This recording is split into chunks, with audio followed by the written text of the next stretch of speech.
ലളിതം ഗണിതം ലളിതമീ ഗണിതം. നമസ്കാരം മിടുക്കികളെ, മിടുക്കന്മാരെ. ഇന്ന് നമ്മൾ ക്ലാസ് എടുക്കാൻ പോകുന്നത് ഏതാണ്? CBSE maths class 6 chapter 1 knowing our numbers part 5 ആണ്. എല്ലാവരും ശ്രദ്ധിച്ച് ഉഷാറായിട്ടിരിക്കുന്നില്ല? എല്ലാവരും റെഡി? തുടങ്ങാം ക്ലാസ്. ഓക്കെ. ഇന്ന് നമ്മൾ പഠിക്കാൻ പോകുന്നത് ബ്രാക്കറ്റുകളെ കുറിച്ചാണ്. അരിത്തമാറ്റിക്കൽ ഓപ്പറേഷൻസ് ചെയ്യുമ്പോൾ ബ്രാക്കറ്റ്സ് നമ്മളെ വളരെയധികം സഹായിക്കുന്നുണ്ട്. വളരെ ഒരു യൂസ്ഫുൾ ആയിട്ടൊരു ടൂളാണ് ബ്രാക്കറ്റ്സ്. അതെങ്ങനെയാണ് നമുക്ക് നോക്കാം. ബ്രാക്കറ്റിൻ്റെ ഉപയോഗം എന്താണ് അതിൻ്റെ പ്രസക്തി നമുക്ക് നോക്കാം. ഓക്കെ. അതിനൊരു ഉദാഹരണമായിട്ടൊരു കഥ പറയാം. കീർത്തി, സൗമ്യ, അങ്ങനെ 2 ചേച്ചിയും അനിയത്തിയും ഉണ്ടായിരുന്നു. കീർത്തി ചേച്ചി, അനിയത്തി. അവരൊരു ഷോപ്പിൽ ബുക്സ് വാങ്ങാൻ പോയി. അപ്പോൾ നോട്ട് ബുക്ക് 10 രൂപയാണ് ഒരു നോട്ട് ബുക്ക്. അപ്പോൾ കീർത്തി എന്ത് ചെയ്തു വെച്ച് കഴിഞ്ഞാൽ 6 നോട്ട് ബുക്ക് വാങ്ങി. സൗമ്യ 7 നോട്ട് ബുക്കും വാങ്ങി. ഓക്കെ. പിന്നെ എന്ത് വെച്ച് കഴിഞ്ഞാൽ, അപ്പോൾ രണ്ടുപേരും ഒരു വീട്ടിൽ നിന്നല്ലേ വരുന്നത്. അപ്പോൾ ഒരുമിച്ച് പൈസ കൊടുക്കണ്ടേ കടക്കാരന്. അപ്പോൾ കടക്കാരൻ ചോദിച്ചു തന്ന പൈസ തരും. നിങ്ങൾ കീർത്തി 6 ബുക്ക് വാങ്ങി, സൗമ്യ 7 ബുക്ക് വാങ്ങിയിട്ടുണ്ട് അല്ലേ. അപ്പോൾ കീർത്തി കാൽക്കുലേറ്റ് ചെയ്തു. എങ്ങനെ? ഒരു നോട്ട് ബുക്കിൻ്റെ വില 10 രൂപയാണല്ലോ. അപ്പോൾ 6 നോട്ട് ബുക്കിൻ്റെ 6 × 10, പിന്നെ സൗമ്യ വാങ്ങിയത് 7 × 10. അപ്പോൾ 6 × 10 + 7 × 10. പിന്നെ അടുത്ത സ്റ്റെപ്പ് എന്താണ്? 6 × 10 എത്രയാണ്? 60. 7 × 10 എത്രയാണ്? 70. അപ്പോൾ 60 + 70 എത്ര വരും? 130 rupees. അപ്പോൾ കടക്കാരന് ഇതിൽ കൊടുക്കേണ്ടത് 130 rupees ആണ്. അങ്ങനെ കാൽക്കുലേറ്റ് ചെയ്തു. സൗമ്യ വേറൊരു രീതിയിൽ കൂടെ കാൽക്കുലേറ്റ് ചെയ്തു. പല തരത്തിൽ നമുക്ക് കാൽക്കുലേറ്റ് ചെയ്യാമല്ലോ. ഓരോരുത്തരുടെയും തലയിൽ എങ്ങനെയാണ് വരണമെന്ന് അറിയില്ലല്ലോ. അപ്പം നമുക്ക് ഒരു ഉപായം തോന്നും. അപ്പോൾ അതനുസരിച്ച് നമ്മൾ പ്രവർത്തിക്കും അല്ലേ. അപ്പോൾ സൗമ്യ വേറൊരു രീതിയിലാണ് ആലോചിച്ചത്. അതെന്താ നോക്കാം. സൗമ്യ എന്ത് വെച്ച് കഴിഞ്ഞാൽ എത്ര ബുക്ക് വാങ്ങി ആദ്യം അത് ആഡ് ചെയ്തു. 6 + 7 അല്ലേ. 6 ബുക്ക് കീർത്തി വാങ്ങി, 7 ബുക്ക് സൗമ്യ വാങ്ങി. 6 + 7 13. അപ്പോൾ മൊത്തത്തിൽ 13 ബുക്സ് വാങ്ങിയിട്ടുണ്ട്. ഒരു ബുക്കിന് 10 rupees ആണല്ലോ. അപ്പോൾ ഈസി. 13 × 10 130 rupees. അപ്പോൾ കീർത്തിക്കും സൗമ്യയ്ക്കും കാര്യം മനസ്സിലായി. അപ്പോൾ 130 rupees രണ്ടുപേർക്കും 2 ഡിഫറെൻറ്റ് മെത്തേഡ് കൂടിയാണെങ്കിലും ഒരേ ആൻസർ കിട്ടിയതുകൊണ്ട് 130 rupees കടക്കാരന് കൊടുത്ത് അവർ വീട്ടിലേക്ക് പോകുന്നു. പിന്നെ എന്തുണ്ടായിട്ട് പിറ്റേ ദിവസം ക്ലാസ്സിൽ ചെന്നപ്പോൾ അവിടെ ജോയ് എന്ന് പറഞ്ഞാൽ അവരുടെ ഒപ്പം പഠിക്കുന്ന വേറൊരു കുട്ടി ഉണ്ടായിരുന്നു. അപ്പോൾ ജോയ് പറഞ്ഞു, ഇത് 130 അല്ലല്ലോ എനിക്ക് കിട്ടണത്, ഞാൻ കാൽക്കുലേറ്റ് ചെയ്തപ്പോൾ. ജോയ് എങ്ങനെ കാൽക്കുലേറ്റ് കഴിഞ്ഞാൽ ആദ്യം എത്ര ബുക്ക് വാങ്ങി എന്നുള്ളത് 6 + 7 എന്ന് എഴുതി. പിന്നെ × 10, 10 രൂപയിലെ ഒരു ബുക്കിന്. എന്നിട്ട് എന്ത് ചെയ്തു? ഈ 7 × 10 ആദ്യം മൾട്ടിപ്ലൈ ചെയ്തു. 7 × 10 എത്രയാണ്? 70. അതിൻ്റെ കൂടെ 6 ആഡ് ചെയ്യുക. അപ്പോൾ 76 rupees അല്ലേ ആവുള്ളൂ. നിങ്ങളെന്തിനു വെറുതെ 130 rupees കൊടുത്തതെന്ന് ജോയ് ഇവരോട് പറഞ്ഞു. അയ്യപ്പോൾ അപ്പോൾ ഇവർക്ക് അയ്യത്തടന്നാ ഇതെന്താടാ. അപ്പോൾ ഇപ്പം ജോയ് പറയുന്നതിലൊരു കാര്യമുണ്ടല്ലോ. ഇവിടെയാണ് നമുക്ക് ബ്രാക്കറ്റുകളുടെ വാസ്തവത്തിൽ ഇങ്ങനെ ചെയ്യാൻ പാടില്ല. അതിന് വേറെ ഒരു റൂളുണ്ട്. ആദ്യം പ്ലസ് ചെയ്യണോ മൈനസ് ചെയ്യണോ ഡിവിഷൻ ചെയ്യണോ എന്നുള്ളത് അത് വേറെ റൂളുണ്ട്. അത് നമുക്ക് വേറെ ഘട്ടത്തിൽ പഠിക്കാം. ഈ ജോയ് ചെയ്തത് മെത്തേഡ് തെറ്റായിരുന്നു. എന്നാലും ഈ അബദ്ധം പറ്റാതിരിക്കാൻ, ഇങ്ങനൊരു അബദ്ധം വന്നു വെച്ച് 76 രൂപ എന്ന് കിട്ടാതിരിക്കാൻ എന്ത് ചെയ്യണമായിരുന്നു? നമ്മൾ ഒരു ബ്രാക്കറ്റ് ഇട്ട് കൊടുത്താൽ ഈ പ്രശ്നം ഉണ്ടാവുമായിരുന്നില്ല. അതായത് 6 + 7 എന്ന് എഴുതിയല്ലോ ജോയി. അപ്പോൾ 6 + 7 എന്ന് കഴിഞ്ഞ് ഒരു ബ്രാക്കറ്റ് × 10. അപ്പോൾ ബ്രാക്കറ്റിൻ്റെ റൂൾ എന്താണ്? ബ്രാക്കറ്റിൻ്റെ ഉള്ളിൽ കിടക്കുന്ന എന്തോ അത് ആദ്യം ചെയ്യണം. അരിത്തമാറ്റിക്കൽ ഓപ്പറേഷൻസ് എന്ത് തന്നെയായാലും 2 ബ്രാക്കറ്റിൻ്റെ ഉള്ളിൽ കിടക്കുന്നത് ആദ്യം ചെയ്യണം. അപ്പോൾ 6 + 7 13. 13 × 10 130. വ്യത്യാസം മനസ്സിലായില്ലേ? ബ്രാക്കറ്റ് ഉപയോഗിച്ചപ്പോൾ ആൻസർ കറക്റ്റായി, ബ്രാക്കറ്റ് ഉപയോഗിക്കുന്നപ്പോൾ ആൻസർ തെറ്റായി. ഓക്കെ. ഇനി നമുക്ക് ബ്രാക്കറ്റുകൾ ഓപ്പൺ ചെയ്യുന്നത് എങ്ങനെ, ബ്രാക്കറ്റുകൾ എങ്ങനെ ഉപയോഗിക്കുക എന്നുള്ളതിനെക്കുറിച്ച് വേറൊരു കാര്യം പഠിക്കാം. ഇപ്പോൾ 6 + 7 ബ്രാക്കറ്റ് ഇട്ടു അല്ലേ, ഇൻറ്റു 2 ഇങ്ങനെയാണെന്ന് വിചാരിക്കുക. ഒരു ഇത് ഉണ്ട് ബ്രാക്കറ്റിൻ്റെ ഒരു 6 + 7 ഇൻറ്റു 2. വാസ്തവത്തിൽ ഈ ഇൻറ്റു 2 പലപ്പോഴും എഴുതാറില്ല. അത് ഇങ്ങനെ എഴുതിയാലും സെയിം എഫക്റ്റാണ്. 6 + 7 പുറത്ത് 2 എന്നിട്ട് കഴിഞ്ഞാൽ ഇതിൻ്റെ ഈ ബ്രാക്കറ്റിൻ്റെയും അടുത്ത നമ്പറിൻ്റെ ഇടയിൽ ഒരു സൈനും ഇല്ല, പ്ലസ്സോ മൈനസോ ഡിവൈഷനോ ഒരു സൈനും ഇല്ലെങ്കിൽ ഇത് ഓട്ടോമാറ്റിക്കലി മൾട്ടിപ്ലിക്കേഷനാണ്. അതൊരു റൂളാണ്. ഒന്നും എഴുതിയില്ലെങ്കിൽ അത് മൾട്ടിപ്ലിക്കേഷനാണ്. അപ്പം പുറത്ത് ഈ ബ്രാക്കറ്റ് എക്സ്പാൻഡ് ചെയ്ത് നോർമൽ രീതിയിൽ എങ്ങനെ എഴുതാമെന്നുള്ളത് നോക്കാം.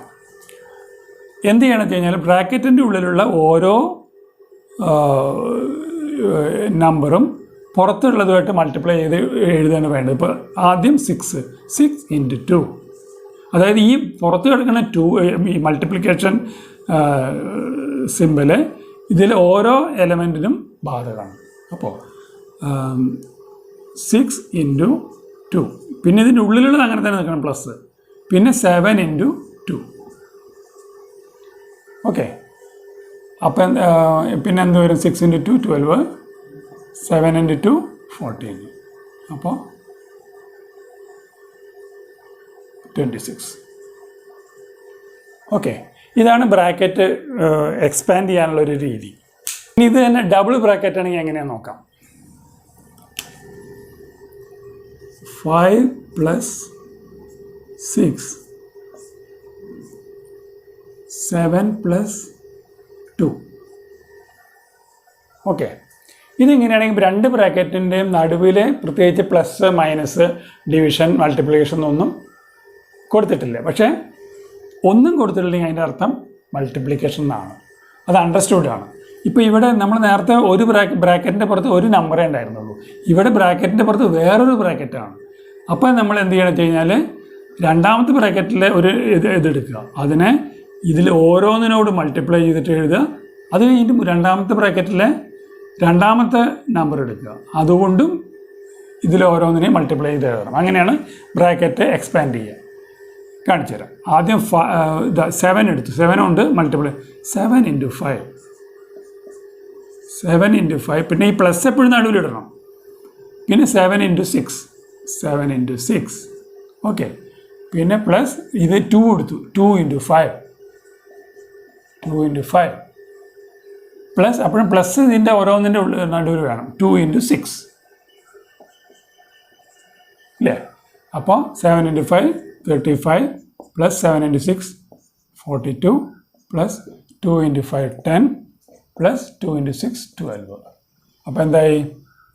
35 പ്ലസ് 42 77, 87, 97, 99 അല്ലേ.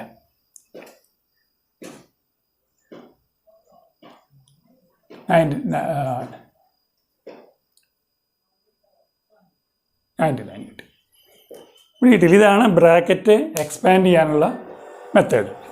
ഇനി ബ്രാക്കറ്റുകളുടെ വേറൊരു ഉപയോഗം എന്താ വെച്ച് കഴിഞ്ഞാൽ ചില നമ്പറുകളൊക്കെ മൾട്ടിപ്ലിക്കേഷൻ ചെയ്യാൻ കുറച്ചുകൂടി ഈസി ആയിട്ട് പറ്റും. ഒരു ഉദാഹരണം പറഞ്ഞുതരാം. 102 × 103, 102 × 103 അല്ലേ. ഇത് മൾട്ടിപ്ലൈ ചെയ്യാൻ ഒറ്റ എണ്ണത്തിൽ കുറച്ച് പ്രയാസമാണ്. അത് മൾട്ടിപ്ലിക്കേഷൻ ഉണ്ടാക്കി സമയമെടുക്കും. പക്ഷേ ഇത് വളരെ ഈസി ആയിട്ട് നമുക്ക് ചെയ്യാൻ പറ്റും. നോക്കാം നമുക്ക് എങ്ങനെയാണെന്നുള്ളത്. അപ്പോൾ 102 ഉള്ളതിനെ നമ്മൾ 100 + 2 എന്ന് എഴുതാം, എന്നിട്ട് ഒരു ബ്രാക്കറ്റ് ഇടും. ശരിയല്ലേ? 102ഉം 100 + 2 ഒന്ന് തന്നെയല്ലേ. പിന്നെ രണ്ടാമത്തെ ബ്രാക്കറ്റിൽ ഇത് 100 + 3 എന്ന് എഴുതാം. ഇനി ഈ ബ്രാക്കറ്റ് എക്സ്പാൻഡ് ചെയ്ത് കഴിഞ്ഞാൽ അതിൻ്റെ ആൻസർ ഈസി ആയിട്ട് കിട്ടും. എന്തുകൊണ്ട്? ഇതാ 100 × 100 അല്ലേ, 100 × 100 പ്ലസ് പിന്നെ ഈ 3നെ അല്ല 100നെ 2 കൊണ്ട് മൾട്ടിപ്ലൈ ചെയ്യണം.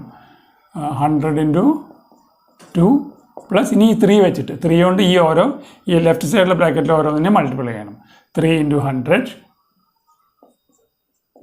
100 പ്ലസ് 3 × 2 ആയില്ലേ. ഇനി ഈ ഇങ്ങനെ 100 ഈ വലിയ നമ്പർ ആണെങ്കിലും 00 ഉള്ള നമ്പർ മൾട്ടിപ്ലൈ ചെയ്യാൻ വളരെ എളുപ്പമാണ്, അറിയില്ലേ? അപ്പോൾ അതുകൊണ്ടാണ് ഈ മെത്തേഡ് എടുത്തത്. ഇപ്പോൾ 100 മൾട്ടിപ്ലൈ ചെയ്യാൻ വളരെ ഈസിയാണ്. എങ്ങനെയാണ്? ഈ 2 0 കിട്ടി കഴിഞ്ഞാൽ മൾട്ടിപ്ലിക്കേഷനായി അല്ലേ? പിന്നെ 100 × 2 200 അത് മൾട്ടിപ്ലൈ ചെയ്യാൻ എളുപ്പമാണ് അല്ലേ? സ്പീഡിൽ മൾട്ടിപ്ലൈ ചെയ്യാം. 3 × 100 300 അതും ഈസിയാണ്. പിന്നെ 3 × 2 ഇത് മാത്രമേ ഒരു ഇതായിട്ടുള്ളൂ. അപ്പോൾ ചെറിയ നമ്പർ ആയതുകൊണ്ട് കുഴപ്പമില്ല. 6 അപ്പോൾ 6 0 5 10,506 കിട്ടി. അപ്പോൾ ഇത് ലോങ് മെത്തേഡിൽ മൾട്ടിപ്ലൈ ചെയ്യുമ്പോൾ സമയം ഒരുപാട് എടുക്കും. ഇത് വളരെ ഈസി ആയിട്ട് നമുക്ക് മനസ്സിലാക്കാനും പറ്റും. ഇതാണ് ബ്രാക്കറ്റുകൾ കൊണ്ടുള്ളൊരു ഉപയോഗം. നമുക്ക് ഒരു നമ്പർ കൂടി ഡബിൾ ബ്രാക്കറ്റ് എക്സ്പാൻഡ് ചെയ്ത് നോക്കാം. ഓക്കെ, ചെറിയ നമ്പറാണ്, പക്ഷേ അതിൻ്റെ മെത്തേഡ് അറിയാൻ വേണ്ടിയിട്ടാണ്. 6 + 5 × 2 + 3. ഈ ചെയ്യുന്ന മെത്തേഡാണ് ശ്രദ്ധിക്കേണ്ടത് കേട്ടോ. അതിലേക്ക് നിങ്ങളെല്ലാവരും മെത്തേഡ് എന്തെന്ന് ശ്രദ്ധിക്കണം. 2 ബ്രാക്കറ്റ് കഴിഞ്ഞ് നടുവിൽ നമ്മൾ മുമ്പ് പറഞ്ഞു ഒരു സിമ്പിളും ഇല്ലെങ്കിലും ഓട്ടോമാറ്റിക്കലി അത് മൾട്ടിപ്ലിക്കേഷൻ ആണ്. ഇൻറ്റു ആണ് ഇതിൻ്റെ നടുവിൽ 2 ബ്രാക്കറ്റിൻ്റെ നടുവിൽ വരിക. പിന്നെ രണ്ടാമത്തെ ബ്രാക്കറ്റിൽ ഈ ആദ്യത്തെ നമ്പർ എടുത്തിട്ട് ഇത് 2നെ മൾട്ടിപ്ലൈ ചെയ്ത് പ്ലസ് കൂട്ടി എഴുതണം. പിന്നെ അടുത്തത് രണ്ടാമത്തെ ബ്രാക്കറ്റിൽ രണ്ടാമത്തെ നമ്പർ ഈ ആദ്യത്തെ ബ്രാക്കറ്റിലെ ഒന്നാമത്തെ നമ്പറിനെയും രണ്ടാമത്തെ നമ്പറിനെ മൾട്ടിപ്ലൈ ചെയ്തിട്ട് എഴുതണം. നോക്കാം. അപ്പോൾ ആദ്യം നമ്മൾ ചെയ്യുമ്പോൾ രണ്ടാമത്തെ ബ്രാക്കറ്റിൽ ആദ്യത്തെ നമ്പർ എടുക്കുക 2. ഈ 2നെ കൊണ്ട് ഇത് 2 മൾട്ടിപ്ലൈ ചെയ്ത് എഴുതണം. 2 × 6 + 2 × 5. അത് കഴിഞ്ഞ് രണ്ടാമത്തെ നമ്പർ എടുക്കുക 3 × 6 3 × 6 + 3 × 5. ഇനി അടുത്ത സ്റ്റെപ്പിൽ ഇത് മൾട്ടിപ്ലൈ ചെയ്ത് എഴുതുക. 2 × 6 12 2 × 5 10 + 3 × 6 18 + 3 × 5 15. ഓക്കെ, ഇനി നമ്മൾ സാധാരണ ആഡ് ചെയ്യണ മാതിരി ആഡ് ചെയ്യാം. 12 10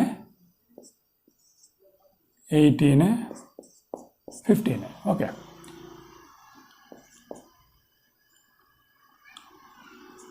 അപ്പോൾ എന്തുമായി? 55 ആൻസർ കിട്ടി. ക്ലിയർ ആയില്ലേ? വീട്ടിൽ നിന്ന് തന്നെത്താൻ ഇങ്ങനെ ഓരോ പ്രോബ്ലം ഇട്ടിട്ട് നോക്കി നോക്കുക. ഇത് നമുക്ക് ഈ റിസൾട്ട് വേറെ എങ്ങനെ കിട്ടും? 6 + 5 7 അല്ല, 6 + 5 11 2 + 3 5 അല്ലേ? അപ്പോൾ 6 + 5 11 × 2 + 3 5 11 × 5 55. ഇതേ ആൻസർ കിട്ടും. അപ്പോൾ ഇങ്ങനെ 2 തരത്തിലും ചെക്ക് ചെയ്തിട്ട് നിങ്ങളെല്ലാവരും വീട്ടിൽ പ്രാക്ടീസ് ചെയ്ത് നോക്കുക. അപ്പോൾ ഇങ്ങനെ ഒരു ആൻസർ കിട്ടിക്കഴിഞ്ഞാൽ മറ്റേ വഴിക്ക് ഈ ആൻസർ ശരിയാണോ എന്ന് ക്രോസ് ചെക്ക് ചെയ്യാൻ നമുക്ക് പറ്റും അല്ലേ? അല്ലെങ്കിൽ ആദ്യം ഈ രീതിയിൽ എഴുതുക, എന്നിട്ട് ഇതും ഇങ്ങനെ ചെയ്ത് നോക്കുക. അങ്ങനെ ക്രോസ് ചെയ്ത് എല്ലാവരും ഒന്ന് പരീക്ഷിച്ചു. ലളിതം ഗണിതത്തിൻ്റെ ഇന്നത്തെ ക്ലാസ് ഇവിടെ അവസാനിക്കുന്നു. എപ്പോഴും പറയുന്ന മാതിരി ഈ വീഡിയോ കണ്ടുകൊണ്ടിരിക്കുന്നവരിൽ സബ്സ്ക്രൈബ് ചെയ്യാത്തവരുണ്ടെങ്കിൽ സബ്സ്ക്രൈബ് ചെയ്യുക. അതുമാതിരി താല്പര്യമുള്ള ബാക്കി കൂട്ടുകാരോട് ഈ ക്ലാസ്സിനെ കുറിച്ച് പറഞ്ഞ് അവരെ കൊണ്ടും സബ്സ്ക്രൈബ് ചെയ്യിപ്പിക്കണം. അപ്പോൾ നാളെ കാണുന്നതുവരേക്കും ബൈ.